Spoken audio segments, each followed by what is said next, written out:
20 joueuses et 20 joueurs, bienvenue dans cette 20 jeux de vidéo, ici Swatch et aujourd'hui nous allons déguster Endeavour Eaux Profondes, un jeu de Carl de Visser et Jarrad Gray, de 1 à 4 joueurs. D'ailleurs la version solo est très bien, très facile, donc pour ceux qui aiment bien la version solo, il ne faut pas lire 4 pages, c'est juste une demi-page, donc c'est très facile et elle est très agréable. On peut même jouer en coop, donc il y a vraiment plusieurs versions.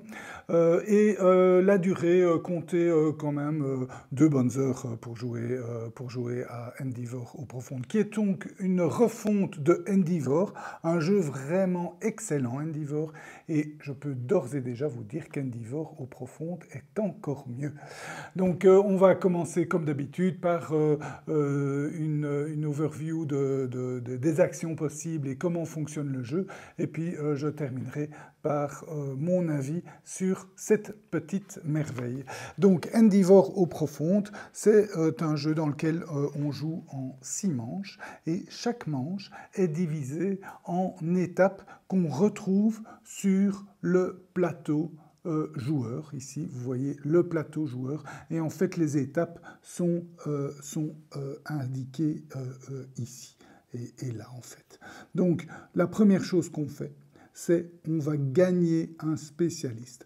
En fonction de l'avancée de notre cube sur l'attribut de spécialiste, on va choisir un des spécialistes qui se trouve ici. Et en fonction, si on a une avancée de 1 plus, on pourra choisir un des 3 spécialistes qui est là, 2, 3, etc. Ou plus on sera avancé sur la piste, plus on pourra choisir un spécialiste vraiment puissant. Quand on prend un spécialiste, par exemple, disons celui-ci, d'abord on peut avoir plusieurs spécialistes les mêmes, hein, donc rien n'empêche de prendre 2 fois le même spécialiste. Donc on prend le spécialiste, on le met près de chez soi et on gagne directement ce qui est indiqué ici, c'est-à-dire son attribut ici, on avance de 1 sur le vert. Ça peut, vous voyez, imaginons que le vert est là, j'avance directement de 1 sur le vert, j'ai fait ma première action, chaque joueur fait la première action à son tour à partir du premier joueur qui a la petite vague, donc, et cette vague tourne à chaque tour. Donc le premier joueur choisit un spécialiste, puis le deuxième joueur, en fonction de son niveau, choisit un spécialiste, etc. On peut prendre un spécialiste de niveau inférieur si on veut. Quand tout le monde a choisi un spécialiste, le premier joueur fait la deuxième action. La deuxième action indique combien de jetons il va gagner de sa réserve. Donc ici, c'est 3 jetons. Il va prendre dans sa réserve 3 jetons qu'il met dans son espace disponible. Donc il pourra utiliser ces 3 jetons, tandis que dans sa réserve, il ne peut pas les utiliser. Ça, c'est la deuxième action, tout le monde fait ça en même temps. Et la troisième action, même chose, tout le monde fait ça en même temps. Ici, ça indique qu'il peut retirer 4 jetons de ses spécialistes. Donc ce sont des jetons actions. Donc imaginons que il était, en général, tout le monde est blindé. Donc ici, il a gagné un nouveau spécialiste. Celui-là, évidemment, n'a pas de jetons dessus. Eh bien ici, il peut retirer 4 jetons, donc il peut retirer les 4. Je vous dis tout de suite, ça arrive rarement. Hein. Souvent, vous êtes un peu coincé, vous devez laisser un jeton et donc bloquer cette action. Vous ne pourrez pas la faire au tour d'après. Quand on a fait ces 3 actions-là, la dernière consiste à faire chacun à son tour une action. C'est-à-dire, vous voyez, on tourne, chacun à son tour fait une action, et chacun à son tour va mettre un jeton sur une case action. La majorité des cases actions se trouvent sur les spécialistes, et donc je vais vous expliquer toutes les actions. En fait, toutes les actions se trouvent sur le spécialiste de départ. Donc tout le monde commence avec ce spécialiste-là de départ qui permet de faire toutes les actions. Donc si je mets un jeton ici, je peux faire une de ces 5 actions. Voyons ensemble en quoi consistent ces actions. La première, c'est naviguer. Quand on navigue, on prend un de ces submersibles et on le déplace. On va regarder sur son niveau de submersible, il y a combien d'étoiles et on pourra le déplacer jusqu'à autant de cases. Donc ici, je suis à 3, je peux donc le déplacer de 3 cases. Donc, je prends mon submersible, je le déplace de 1 case, de 2 ou de 3. J'en prends un de mes submersibles disponibles. Vous voyez d'ailleurs, excusez-moi, on retourne dans le truc. Vous voyez ici que quand on arrive à ce niveau-là, on gagne un second submersible et là un troisième. On commence avec un seul. Et quand on gagne un submersible, en fait, au départ, il y a une tuile de départ. C'était celle-ci dans le scénario qu'on a joué. Je vous explique après les scénarios. Mais en gros, il y a 10 scénarios dans le jeu, donc on peut jouer, et ils sont tous rejouables à l'infini. Et dans ce scénario-ci, c'était la tuile de départ. Donc quand on gagne un submersible, on le place sur la tuile de départ. Et quand on place un submersible sur une tuile, on gagne son bénéfice qui est indiqué là, ici. C'est un jeton. Donc on va chercher dans notre réserve, on prend un jeton et on le met dans nos jetons disponibles. Voilà pour placer un nouveau submersible. Déplacer, ça se passe de la même façon. Je prends un de mes submersibles, je le déplace du nombre de cases, que je peux, donc 1, 2 ou 3 dans ce cas-ci. Et quand j'arrive, je gagne le bénéfice qui est indiqué ici. Donc ici, j'avance de 1 sur ma piste de jetons. Donc elle est ici. Hein. Donc vous voyez ça tout de suite. Dès qu'on gagne un icône de celle-là, on avance sur les pistes adéquates. Et vous voyez, plus on augmente ici, plus on aura des spécialistes. On pourra gagner des spécialistes puissants. Plus on avance ici, plus on gagnera des nouveaux jetons. Plus on avance ici, plus on pourra retirer des nouveaux jetons. Et plus on avance ici, plus on aura des submersibles qui pourront se déplacer loin et qui pourront aller en profondeur. Ça indique aussi la profondeur. Vous allez voir, enfin, vous le voyez d'ailleurs ici. Ici, c'est dans évidemment une partie bien avancée. On a un niveau de profondeur qui va jusque 5. Donc, tant qu'on n'arrive pas à une technologie de submersible de 5, on ne pourra pas aller naviguer avec son submersible jusque là. Donc ça, c'est la navigation. Je déplace, je gagne le bonus de l'endroit où je vais tout simplement. La deuxième action, c'est l'action sonar. Avec l'action sonar, ça nous permet de mettre des jetons sur ce type d'action-là. Vous voyez que l'action sonar, elle a un symbole, et ce symbole, on le retrouve ici. Donc, ceci veut dire que c'est l'action sonar. Donc, vous ne faites l'action sonar qu'à un endroit où vous avez un submersible. Et ici, donc, comment vous le faites? Vous prenez de vos jetons disponibles un jeton que vous mettez ici pour faire l'action sonar, et puis vous prenez un deuxième jeton de vos jetons disponibles que vous placez sur l'action, et vous faites l'action en conséquence. Ces actions-là sont des actions de découverte. Donc ici, je peux découvrir une tuile de profondeur 1 à 3 et la placer sur le plateau. Donc, dans cet exemple, par exemple, je vais prendre une tuile de niveau 3.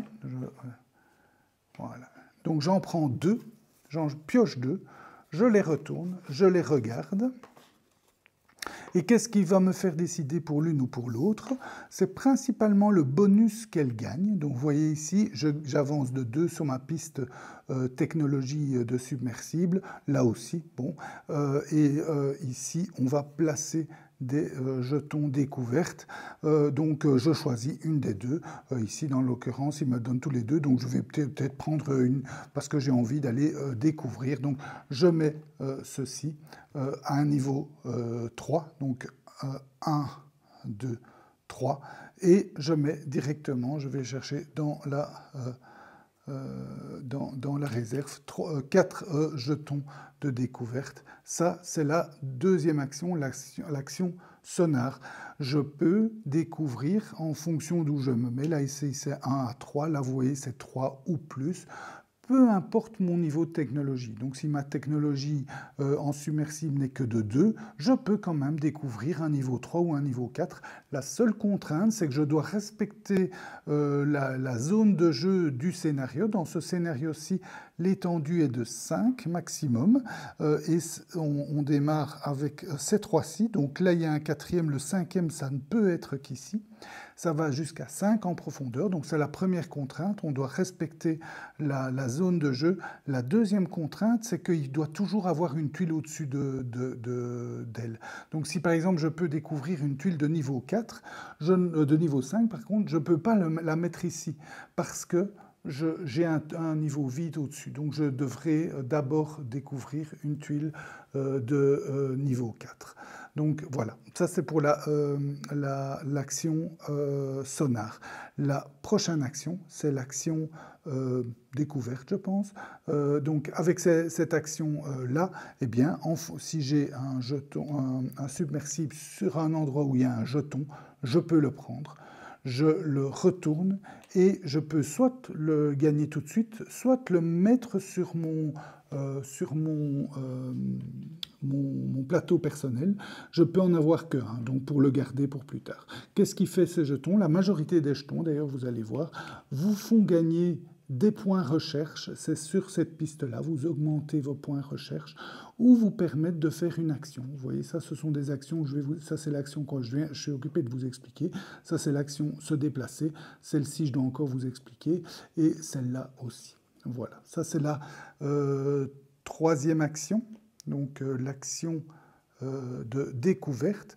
La suivante, c'est l'action de conservation, donc pour conserver, pour aider à protéger la faune des profondeurs marines. Donc, pour faire cette action-là, j'ai besoin d'être sur un endroit qui me permet de la faire. Donc, par exemple, ici, si je suis ici, vous voyez que je retrouve des endroits où je peux faire l'action de conservation.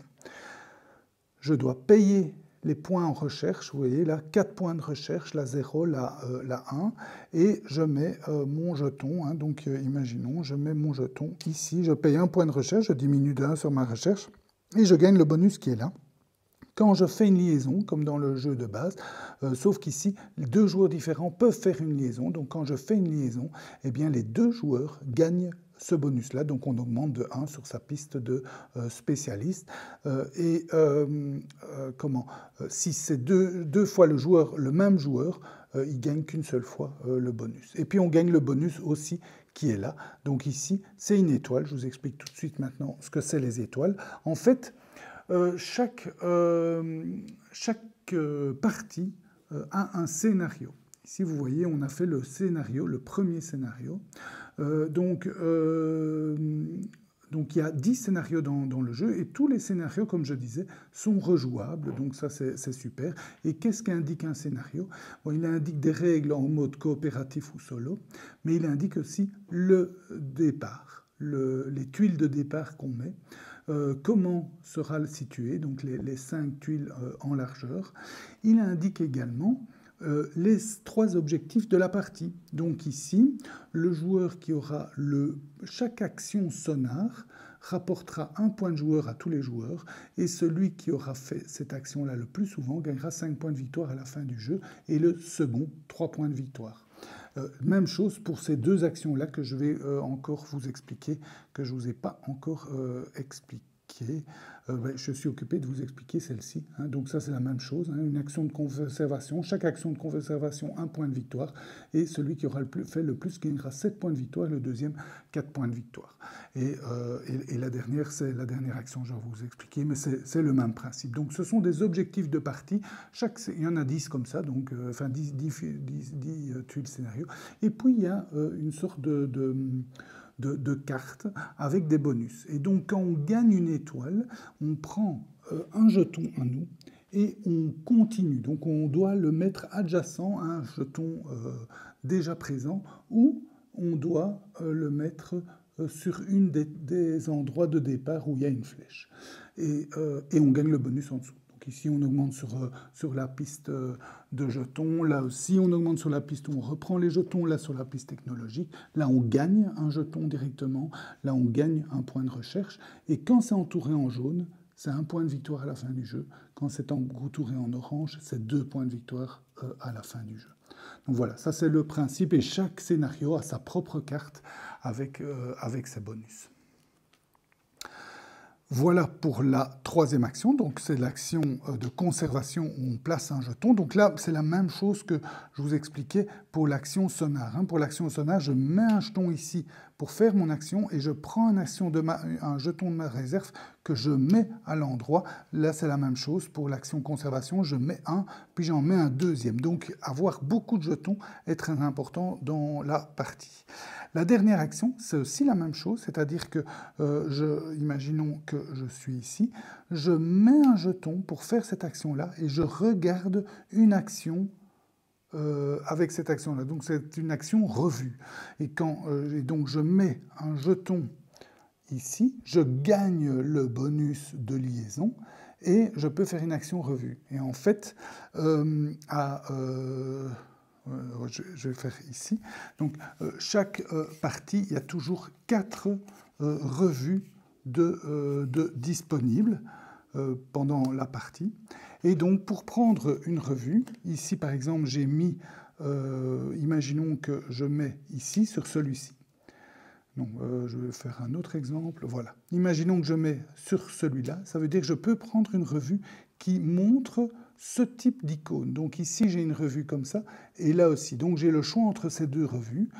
Je paye le nombre de points recherche de la revue, et puis, eh bien, je gagne ce qui est ici. Je vous explique ce symbole-là après. Tous les autres joueurs peuvent augmenter de 1 sur leur piste jeton, et je gagne aussi, dans ce cas-ci, 2 emplacements pour réaliser une action spéciale. Ici, c'est un peu la même chose. Je gagne une étoile. Je peux faire cette action-là que je dois expliquer.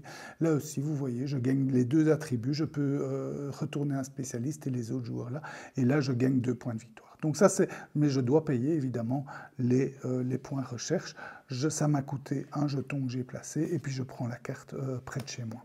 Alors ceci, je ne vous ai pas encore expliqué. En fait, les spécialistes, quand on les gagne sur leur côté spécialiste, on va dire, et on peut les faire évoluer. Donc quand on fait ça, on les retourne. Donc je retourne ce spécialiste-là, ça me donne, vous voyez ici l'action qui est disponible, c'est la même action, mais je reçois en plus j'augmente de 2 sur mon cran de récupération de jetons. Donc ça, c'est le bénéfice de retourner. Par exemple, ici, vous voyez, quand je vais ici, je fais soit une action comme ça, soit une action comme ça. Et quand je retourne, je peux faire ces 2 actions. Donc en plaçant là, je fais 2 actions en une fois. Donc voilà, donc chaque spécialiste en se retournant, et les spécialistes de fin de partie, donc au niveau 5, ils vous donnent des points de victoire conditionnels. Vous voyez ici des points de victoire conditionnels. Et donc quand je le retourne, j'ai droit à ces points de victoire conditionnels, donc en fonction de certaines conditions. Voilà. Donc ça, c'est l'avantage de retourner le spécialiste. Non seulement on va gagner des points attributs, mais en plus, on va avoir des actions souvent plus importantes, et en plus, on peut à la fin gagner des points de victoire. Donc ça, c'est pour retourner les spécialistes. À noter aussi qu'il y a un autre avantage ou inconvénient à voir, c'est que quand on a un jeton sur un spécialiste et qu'on le retourne, le jeton retourne dans la réserve générale, donc on le perd. Donc ça, c'est un désavantage, mais l'avantage, c'est qu'on retrouve une case action disponible. On pourra à ce tour-là refaire une action grâce à ce spécialiste spécialisé, on va dire. Voilà, ça c'est donc la dernière action, l'action de prendre une revue en payant des points de recherche. Et voilà, donc j'ai expliqué toutes les actions, et à la fin du tour, tout simplement, on passe le pion premier joueur, et on recommence à suivre le flux. Donc on gagne un nouveau spécialiste. C'est comme ça qu'on compte le nombre de tours aussi, puisque quand on commence avec un spécialiste, ça dure 6 tours. Donc quand on aura 7 spécialistes devant soi, ça sera la fin, la dernière manche du jeu. Les points de victoire à la fin, on les gagne de différentes façons. La première chose, c'est qu'on regarde où se trouvent nos marqueurs.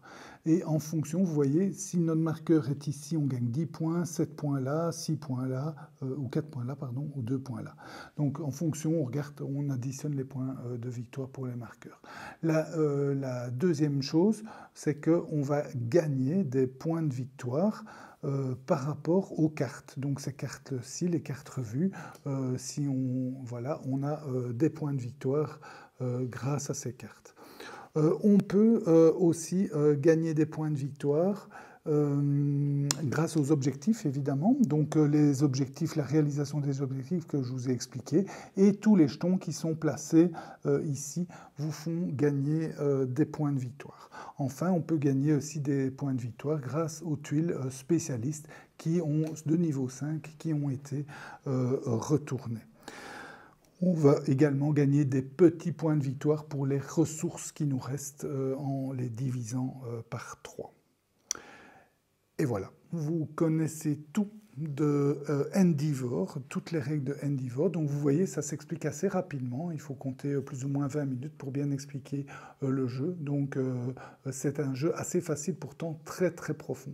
Les deux jeux d'ailleurs, Endeavour et Endeavour eaux profondes, se ressemblent fort, puisqu'on a cette même mécanique de plateau personnel avec des nouvelles tuiles qu'on acquiert à chaque tour, des jetons qu'on gagne et des jetons qu'on récupère. Tout ça, c'est vraiment identique au jeu, mais c'est la dernière phase, la phase d'action, qui est complètement différente, puisque ici, on va explorer vraiment les fonds marins, protéger, sauvegarder la faune et la flore. Donc il y a un petit côté écolo dans le jeu. D'ailleurs, le jeu est sans plastique, donc on dirait que c'est du plastique, ces trucs-là, mais c'est pas du plastique, je pense que c'est fait avec de la résine, quelque chose comme ça. Même chose, tous les jetons sont en bois ou en carton. Bon, le jeu est fait en Chine quand même. Et comment, il y avait encore une chose. Oui, il est fourni avec des petits sachets et je pense que ces sachets sont aussi en une matière spéciale, mais pas en plastique. Voilà. Donc, un jeu où la différence avec Endeavour, c'est vraiment cette exploration du monde marin et qui vous donne aussi un jeu encore plus profond, évidemment en profondeur, mais le jeu était aussi plus profond qu'Endeavour, parce que Endeavour, finalement, ça se résumait à cette carte, tandis qu'ici, vous pouvez vraiment orienter votre jeu. Vous pouvez aller plutôt vers des actions de sauvegarde animale, des actions de publication de revues, des actions de découverte des fonds marins, et ça vous donne des axes stratégiques. Évidemment, vous allez devoir faire attention aux objectifs. Et donc, les joueurs vont se battre pour ces objectifs. Et donc, c'est ça qui est très chouette dans ce jeu, qui est aussi très chouette dans Endeavour de base. L'interaction est incroyable. On va courir pour aller chercher les meilleurs emplacements, pour aller vite chercher les tuiles tant qu'elles sont là, pour aller récupérer certains bonus avant les autres. Tout ça pour la course aussi aux objectifs. Donc, vous avez une variété de parties incroyable grâce à ces 10 scénarios. Et des choix chaque fois très difficiles.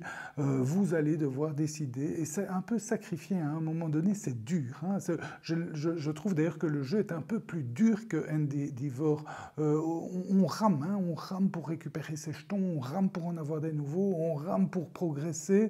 Mais à la fin, on explose. Donc il y a quand même cette marge de progression, mais dans les derniers tours, là, il y a moyen de faire beaucoup de choses. Donc moi, personnellement, je préfère, bon, j'ai adoré Endeavour, mais je préfère encore cette version-ci, parce qu'il y a toute cette axe stratégique, il y a cette variété en plus.